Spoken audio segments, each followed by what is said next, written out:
50년을 참았습니다. 자식 때문에 남의 시선이 두려워서 이 나이에 뭘 하나 싶어서.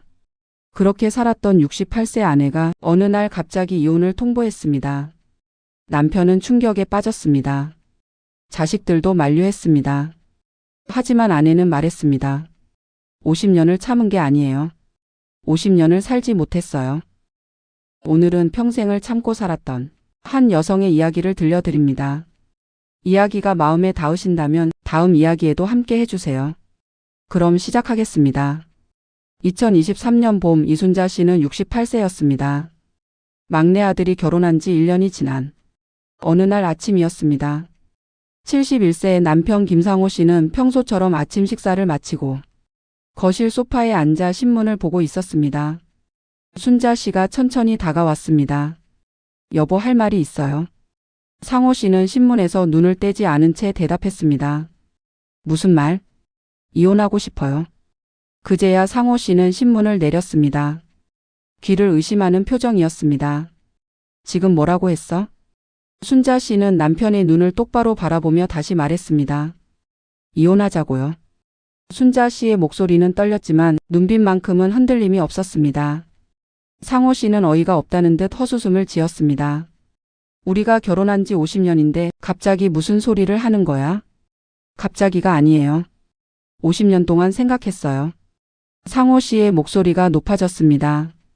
무슨 문제가 있는데? 내가 뭘 잘못했다고? 순자 씨는 대답 대신 조용히 방으로 들어가 미리 준비해둔 서류를 꺼냈습니다. 이혼 합의서였습니다. 상호 씨는 그제야 아내가 진심이라는 걸 깨달았습니다. 당황한 표정으로 소리쳤습니다. 당신 정신이 온전한 거야? 나이가 몇인데 이혼을 해? 68이요. 그래서 더 늦기 전에 하려고요. 상호 씨는 화를 참지 못하고 버럭 소리를 질렀습니다. 자식들이 뭐라고 하겠어? 손주들 볼 생각은 안 해? 순자 씨는 조용하지만 단호하게 말했습니다. 자식들은 제가 설득할게요. 그리고 이제 제 인생 좀 살고 싶어요. 그날부터 50년 결혼 생활이 흔들리기 시작했습니다. 그런데 대체 무슨 일이 있었던 걸까요? 50년 전인 1973년 순자 씨 18세, 상호 씨 21세 때 결혼했습니다. 새 아이를 낳아 키웠습니다. 남편은 회사에 다니고 아내는 집안일을 했습니다. 그저 평범한 아내, 평범한 엄마로 살았습니다. 그런데 문제는 30대에 들어서면서 시작됐습니다. 남편이 달라지기 시작했습니다. 퇴근 시간이 늦어졌습니다. 술 냄새를 풍기고 들어오는 날이 많아졌습니다. 어느 날 밤 큰 아이가 학교 숙제를 하다가 물었습니다. 엄마, 아빠는 언제 와요?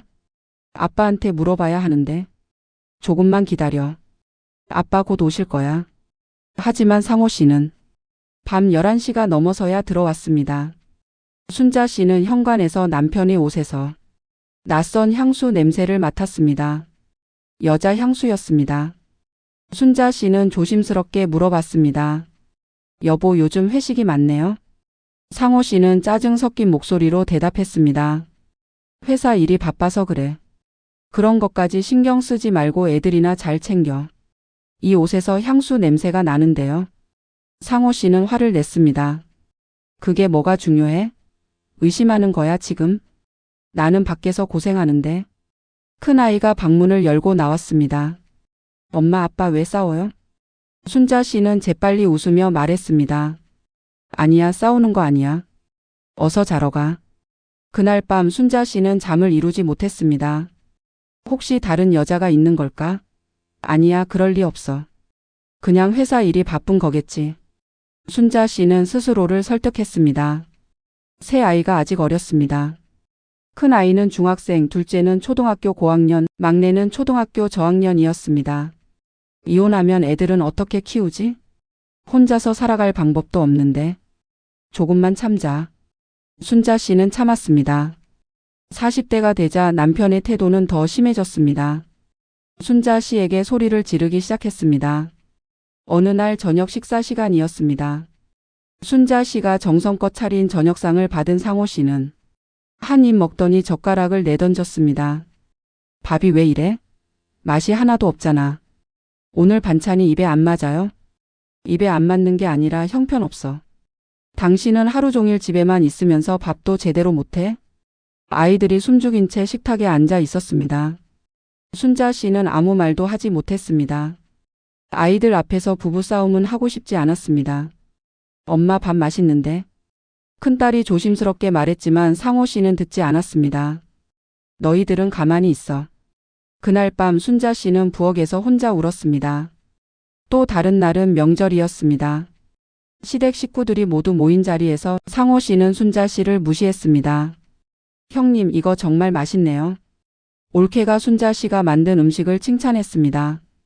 그런데 상호 씨는 대꾸도 하지 않고 순자 씨를 쳐다보지도 않았습니다. 당신 술 좀 더 가져와. 그것도 못 알아채? 시댁 식구들 앞에서 순자 씨는 그저 심부름하는 사람처럼 취급받았습니다.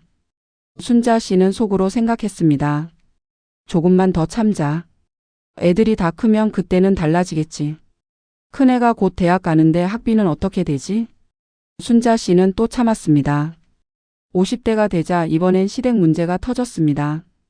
시어머니가 중풍으로 쓰러지셨습니다. 당연히 며느리인 순자 씨가 간병을 맡았습니다. 3년 동안 병원과 집을 오가며 시어머니를 돌봤습니다. 아침 6시에 일어나 시어머니 식사를 준비하고 병원에 가서 대소변을 받아내고 몸을 닦여드리고 약을 먹였습니다. 집에 돌아오면 저녁 8시 남편과 아이들 저녁 준비하고 설거지하고 빨래하면 밤 11시였습니다. 그런데 시어머니는 고마워하기는커녕 순자 씨를 탓하기만 했습니다. 며느리가 정성이 없으니까 내가 낫질 않아. 어느 날은 병원 복도에서 시누이가 찾아왔습니다. 언니, 엄마가 죽을 드시질 않는데요. 제가 매일 오는데 입맛이 없으신가 봐요. 언니가 음식을 맛없게 해서 그런 거 아니에요? 우리 엄마가 원래 입이 까다로운 분이 아니었는데. 순자 씨는 할 말을 잃었습니다. 3년 동안 하루도 빠지지 않고 병원에 다녔는데 돌아온 건 비난뿐이었습니다. 그렇게 시어머니는 돌아가셨습니다. 순자 씨는 생각했습니다. 이제 좀 쉴 수 있겠지. 아이들도 다 컸고 곧 결혼할 거야. 그때는 좀 편해지겠지. 아이들은 하나 둘 결혼을 했습니다. 이제 좀 편해질 줄 알았습니다. 그런데 60대가 되니 이번엔 손주 육아가 기다리고 있었습니다. 첫째 딸이 전화를 했습니다. 엄마, 애 좀 봐주세요. 우리 둘 다 직장 다니잖아요. 어린이집 보내기엔 아직 어려서요. 순자 씨는 손주 육아를 떠맡았습니다. 매일 아침 7시 딸이 손주를 데려왔습니다. 하루 종일 손주를 봐주고 저녁 7시에 딸이 데리러 왔습니다. 기저귀 갈고, 밥 먹이고, 재우고 놀아주고, 울면 달래고. 64세의 몸으로는 힘들었습니다. 허리도 아프고 무릎도 아팠습니다. 그런데 남편은 뭘 했을까요? 소파에 앉아 TV만 봤습니다. 손주가 울어도, 기저귀를 갈아야 해도, 밥을 먹여야 해도 그냥 TV만 봤습니다. 순자 씨는 참다 못해 말했습니다. 당신도 손주 좀 봐줘요. 나 혼자 하기 힘들어요. 허리도 아프고 무릎도 아파요. 상호 씨는 귀찮다는 표정으로 대답했습니다. 나는 평생 일했어. 이제 쉴 때도 됐지. 당신이나 알아서 해. 손주 보는 건 할머니가 하는 거야. 나도 나이가 있는데요. 나도 힘들어요. 뭐가 힘들어? 집에만 있잖아. 나는 회사 다닐 때 얼마나 힘들었는데. 순자 씨는 더 이상 말하지 않았습니다. 말해봤자 소용없으니까요. 그렇게 65세, 66세, 67세. 세월이 흘렀습니다. 손주는 둘이 되고 셋이 됐습니다. 순자 씨의 하루는 손주들 돌보는 것으로 시작해서 손주들 재우는 것으로 끝났습니다. 그리고 막내 아들이 결혼을 했습니다. 결혼식이 끝나고 집에 돌아온 날 순자 씨는 문득 거울을 봤습니다. 68세의 자신이 거기 있었습니다. 주름진 얼굴, 굽은 허리, 거친 손. 나는 언제부터 이렇게 늙었지? 내 인생은 어디로 간 거지? 순자 씨는 생각했습니다. 이제 내 차례다. 순자 씨가 이혼을 통보하자 집안이 발칵 뒤집혔습니다. 첫째 딸이 급하게 달려왔습니다. 눈이 빨갛게 충혈되어 있었습니다. 엄마, 무슨 일이야? 갑자기 이혼이라니. 갑자기가 아니야. 엄마는 오래 생각했어. 딸은 엄마의 손을 잡았습니다. 엄마, 아빠가 뭘 잘못했어요? 순자 씨는 한참을 말이 없다가 입을 열었습니다. 잘못한 게 뭔지 모를 정도로 많았어. 딸은 고개를 끄덕였습니다. 저도 어렸을 때부터 봤어요. 아빠가 엄마한테 어떻게 대하는지. 식탁에서 소리 지르고 명절 때마다 심부름만 시키고. 그걸 알고 있었구나. 어떻게 모르겠어요. 저도 여자잖아요. 엄마가 얼마나 힘들었는지. 결혼하고 나서야 더 잘 알게 됐어요. 딸의 눈에 눈물이 고였습니다. 엄마, 저희 때문에 참으신 거죠? 너희 때문만은 아니야. 엄마 자신도 용기가 없었어. 하지만 이제는 달라. 딸은 엄마를 꽉 안았습니다. 엄마 잘하셨어요. 정말 잘하셨어요. 늦지 않았어요. 그래도 주변에서 뭐라고 하지 않을까? 누가 뭐래요? 요즘 시대에 나이 들어서도 이혼하는 거 당연한 거예요. 엄마 인생은 엄마 거예요. 순자 씨는 딸을 보며 눈물을 흘렸습니다. 고마워. 내가 이해해 주니까 힘이 나는구나. 엄마, 제가 도와드릴 거 있으면 언제든지 말씀하세요. 아빠는 신경 쓰지 마시고요. 둘째 아들은 처음엔 혼란스러워했습니다. 엄마, 아빠가 뭘 잘못했는데요? 그냥 평범하게 사신 것 같은데. 순자 씨는 쓴 웃음을 지었습니다. 그래, 아빠는 바람도 안 피웠고 나를 때리지도 않았어. 그냥 나를 사람 취급 안 했을 뿐이야. 그게 무슨 소리예요? 30년 동안 엄마가 어떻게 사는지 한 번이라도 물어본 적 있니? 엄마가 힘든지 행복한지 아빠는 관심도 없었어. 그냥 밥 해주고 빨래 해주는 사람이었지. 아들은 잠시 말이 없었습니다. 그래도 엄마도 책임이 있잖아요. 왜 그동안 말을 안 하셨어요? 순자 씨는 한숨을 쉬었습니다. 말했어, 수없이 말했어. 하지만 아빠는 듣지 않았어. 그게 뭐가 중요해, 신경질 부리지 마. 집에만 있으면서 뭐가 힘들어, 그런 말만 들었어. 아들은 고개를 숙였습니다. 저도 아빠처럼 아내한테 그러고 있는 건 아닐까요? 순자 씨는 아들을 바라봤습니다. 그래서 엄마가 이혼하는 거야. 너희한테 보여주려고. 참고 사는 게 미덕이 아니라는 걸. 막내 아들은 가장 강하게 반대했습니다. 막 결혼한 지 얼마 안 돼서 부모의 이혼을 받아들일 준비가 안 된 것 같았습니다. 엄마, 제 결혼식도 얼마 안 지났는데 이러시면 어떡해요? 처갓집에서 뭐라고 하겠어요? 그건 내가 설명하면 돼. 설명을 어떻게 해요? 결혼한 지 1년도 안 돼서 친정 부모가 이혼했다고요? 장모님이 우리 결혼 자체를 걱정하시면 어떡해요? 순자 씨는 단호하게 말했습니다. 그건 내 문제야. 엄마는 내 결혼 때문에 참을 수 없어. 그래도 아빠가 평생 돈 벌어서 우리 키웠잖아요. 먹고 사는 것도 다 아빠 덕분이고요. 그런 아빠를 이렇게 버리는 거예요? 순자 씨는 아들을 똑바로 바라보며 말했습니다. 그래, 아빠는 돈을 벌었어. 그런데 엄마는? 엄마는 너희 셋을 낳아서 키우고 시어머니 간병하고 손주까지 봐줬어. 그런데 그건 돈이 아니니까 가치가 없는 거니? 아들은 할 말이 없었습니다. 엄마가 한 일도 일이야. 돈으로 환산하면 얼마나 될까? 그런데 아빠는 너희들도 그걸 당연하게 여겼잖아. 상호 씨는 화를 참지 못하고 소리쳤습니다. 당신이 이혼하면 나는 어떻게 살라고? 밥은 누가 하고 빨래는 누가 해? 순자 씨는 차갑게 대답했습니다. 당신이 저한테 했던 것처럼 혼자 알아서 사세요. 저도 이제부터 그렇게 살 거예요. 재산 분할은 어떻게 하려고? 내가 평생 번 돈인데. 당신은 돈 한 푼 안 벌었잖아. 순자 씨는 조용하지만 단호하게 말했습니다. 법대로 하죠, 반반.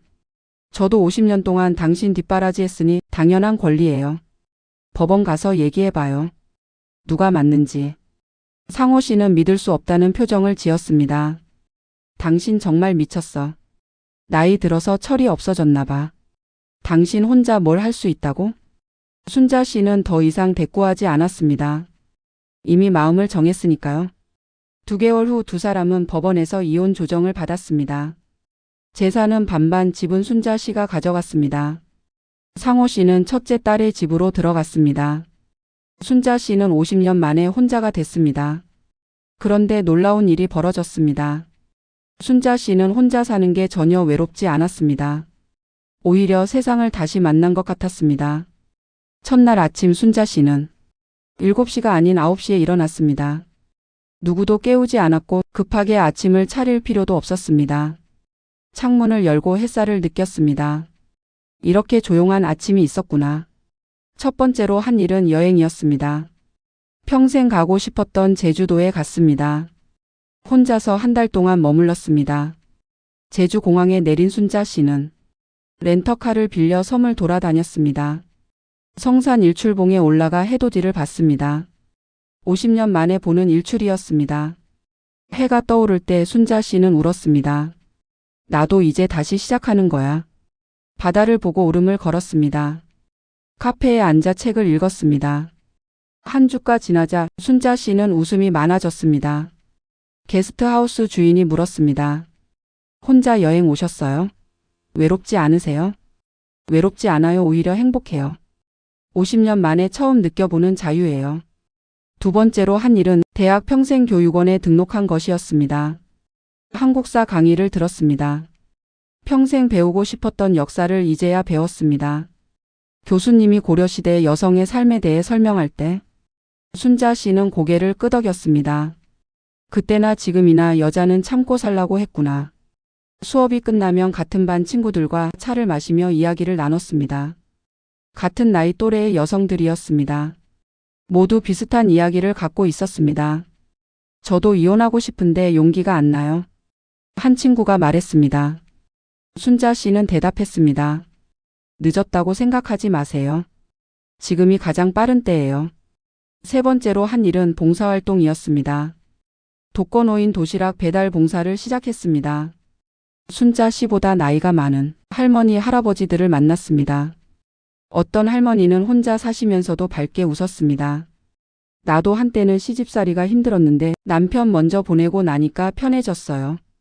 이제는 내 맘대로 살아요. 순자 씨는 친구들에게 말했습니다. 저보다 더 외로운 분들이 많더라고요. 그분들 보면서 제가 얼마나 행복한지 느껴요. 반면 상호 씨는 힘들었습니다. 딸의 집에서 살았지만 불편했습니다. 첫날부터 문제가 생겼습니다. 아빠, 여기 화장실이에요. 이 방이 아빠 방이고요. 딸이 안내했지만 상호 씨는 어색했습니다. 71년을 살았는데 이렇게 눈치 보며 살아본 적이 없었습니다. 저녁 식사 시간 상호 씨는 거실 소파에 앉아 TV를 보고 있었습니다. 아빠, 식사하세요. 딸이 불렀지만 상호 씨는 자리에서 일어나지 않았습니다. 가져다 줘. 딸은 난처한 표정이었습니다. 아빠, 여기서는 다 같이 식탁에서 먹어요. 그게 무슨 소리야? 나는 소파에서 먹는 게 편한데. 사위가 조심스럽게 말했습니다. 아버님, 저희는 식탁에서 같이 먹는 게 규칙이에요. 상호 씨는 마지못해 일어났습니다. 식탁에 앉아 밥을 먹는데 어색했습니다. 사위와 눈치가 보였고 손주들은 할아버지를 귀찮아하는 것 같았습니다. 할아버지, 왜 여기 사세요? 할머니는요? 손주가 물었습니다. 그냥 할아버지가 여기서 좀 지내는 거야. 언제까지요? 상호 씨는 대답할 수 없었습니다. 무엇보다 스스로 아무것도 하지 못했다는 게 문제였습니다. 어느 날 아침 상호 씨는 배가 고파서 냉장고를 열었습니다. 반찬은 많았지만 어떻게 차려 먹어야 할지 몰랐습니다. 라면이라도 끓여 먹으려고 했지만 라면을 끓여본 적이 없었습니다. 아빠, 뭐 하세요?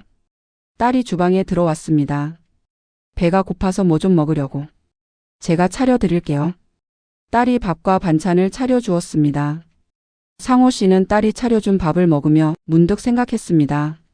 아내가 50년 동안 이걸 매일 해줬구나. 그런데 나는 고맙다는 말 한마디 안 했지. 빨래도 문제였습니다. 입을 옷이 없어서 딸에게 말했습니다. 빨래 좀 해줘. 아빠, 세탁기 여기 있어요. 직접 하세요. 나는 세탁기를 어떻게 돌리는지 모르는데. 딸은 한숨을 쉬었습니다. 알려드릴게요. 앞으로는 직접 하셔야 해요. 상호 씨는 그제야 조금 알 것 같았습니다. 자신이 얼마나 아내에게 의존하고 살았는지, 아내가 얼마나 많은 일을 해왔는지. 밤에 딸이 조심스럽게 말했습니다. 아빠, 엄마한테 사과 한번 해보시는 게 어때요? 사과? 내가 뭘 잘못했다고? 아빠, 엄마가 왜 이혼했는지 정말 모르세요? 상호 씨는 대답하지 못했습니다. 그렇게 1년이 흘렀습니다. 순자 씨는 친구들과 유럽 여행을 계획하고 있었습니다. 평생 가보고 싶었던 프랑스, 이탈리아를 가려고 했습니다. 그런데 어느 날 정기 건강검진을 받았습니다. 의사가 심각한 표정으로 말했습니다. 위에 혹이 있습니다. 자세한 검사가 필요합니다. 순자 씨의 머릿속이 하얘졌습니다. 자세한 검사 결과 초기 위암이었습니다. 의사는 차분하게 설명했습니다. 다행히 아주 초기에 발견했습니다. 수술로 제거 가능하고 항암 치료를 병행하면 완치 가능성이 매우 높습니다. 너무 걱정하지 마세요. 순자 씨는 치료를 결심했습니다. 이제 막내 인생을 시작했는데 여기서 끝낼 순 없어. 소식을 들은 상호 씨가 찾아왔습니다. 다시 함께 살자. 내가 간병할게. 내가 돌봐줄게. 내가 잘못했어. 순자 씨는 조용히 고개를 저었습니다. 고맙지만 괜찮아요. 상호 씨는 당황한 표정이었습니다. 혼자서 어떻게 해? 수술하고 항암 치료 받으려면 누군가 필요하잖아. 친구들이 있어요. 그리고 딸이 휴직하고 도와주기로 했어요. 상호 씨는 목소리를 높였습니다. 나는 남편인데? 나는 아무것도 아니야. 순자 씨는 상호 씨를 바라봤습니다. 당신은 50년 동안 제 남편이 아니었어요. 그냥 같은 집에 사는 사람이었죠. 남편이라면 아플 때만이 아니라 건강할 때도 곁에 있어야 해요. 상호 씨의 눈에 눈물이 고였습니다. 미안해, 정말 미안해. 내가 잘못했어. 내가 바보였어. 이제는 괜찮아요. 당신을 원망하지도 않아요. 그냥 각자 사는 게 좋을 것 같아요. 상호 씨는 더 이상 아무 말도 하지 못하고 돌아갔습니다. 순자 씨는 수술을 받았습니다. 딸이 병원에서 밤낮으로 간호해줬습니다. 친구들이 돌아가며 병문안을 왔습니다. 언니 힘내요. 우리 함께 유럽 가기로 했잖아요. 순자 씨는 웃으며 대답했습니다. 그럼요, 꼭 갈 거예요. 약속했잖아요. 항암 치료는 고통스러웠습니다. 머리카락이 빠지고 몸무게가 10kg나 줄었습니다. 구역질이 나고 몸에 힘이 하나도 없었습니다. 하지만 순자 씨는 포기하지 않았습니다. 내 인생의 마지막은 내가 정할 거야. 병이 정하는 게 아니라. 그렇게 6개월이 지났습니다. 의사가 환한 표정으로 말했습니다. 치료가 아주 잘 되고 있습니다. 종양이 완전히 사라졌어요. 완치 판정입니다. 축하드립니다. 순자 씨는 눈물을 흘렸습니다. 기쁨의 눈물이었습니다. 이 이야기가 어떻게 끝날지 궁금하시다면 지금 구독 버튼을 눌러주세요. 순자 씨처럼 새로운 삶을 시작한 분들의 이야기 계속해서 전해드립니다. 1년 후 70세 생일을 맞은 순자 씨는 친구들과 약속했던 유럽 여행을 떠났습니다. 파리의 에펠탑 앞에서 사진을 찍었습니다. 로마의 콜로세움을 걸었습니다. 베니스의 곤돌라를 타고 스위스의 알프스를 바라봤습니다. 이게 바로 사는 거구나. 이렇게 행복해도 되는 거구나. 순자 씨는 진심으로 행복했습니다. 한편 상호 씨는 여전히 딸의 집에서 살고 있었습니다. 어느 날 아들이 조심스럽게 물었습니다. 아빠, 엄마가 암 이겨내고 유럽 여행 갔대요. 연락 한번 해보지 그래요? 상호 씨는 한참을 생각하다가 고개를 저었습니다. 아니다. 엄마는 이제 자기 인생을 사는 거야. 내가 방해하면 안 돼. 후회되세요? 상호 씨는 깊은 한숨을 쉬었습니다. 후회? 당연히 후회되지. 매일 후회해. 그런데 지금 후회해봤자 소용없어. 나는 50년 동안 단 한 번도 내 엄마에게 어떻게 살고 싶은지 물어본 적이 없었어. 엄마가 힘든지 행복한지 관심도 없었고 아들은 조용히 듣고 있었습니다. 상호 씨는 계속 말했습니다. 엄마가 이혼하겠다고 했을 때 나는 화만 냈지. 왜 그런지 물어보지도 않았어. 내 체면만 생각했지. 내가 어떻게 살까만 생각했지. 그게 나의 가장 큰 잘못이야. 상호 씨는 창밖을 바라봤습니다. 엄마가 행복하면 됐어. 그게 내가 해줄 수 있는 마지막이야. 순자 씨는 지금 71세입니다. 혼자 살지만 행복합니다. 친구들과 매주 등산을 다니고 최근엔 수채화도 배우기 시작했습니다. 지난주 손주들이 집에 놀러 와서 물었습니다. 할머니 혼자 사는 거 외롭지 않아요? 순자 씨는 웃으며 대답했습니다. 외롭지 않아, 오히려 행복해. 할머니는 지금 할머니 인생을 살고 있거든. 순자 씨는 말합니다. 평생 누군가를 위해 살았는데 이제는 나를 위해 살고 있어요. 늦었다고 생각하지 마세요. 70이든 80이든 내 인생의 주인은 나예요. 이야기가 누군가에게 용기가 되길 바랍니다. 참고 사는 게 미덕이 아닙니다. 내 인생의 마지막은 내가 선택할 권리가 있습니다.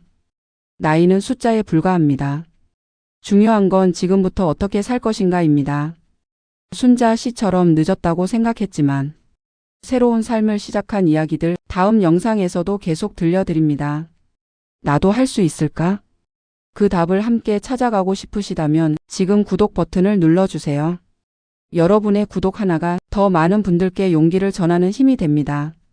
이 영상이 도움이 되셨다면 좋아요도 부탁드립니다. 그리고 댓글로 여러분의 이야기도 들려주세요. 다음 이야기도 기대해주세요. 감사합니다.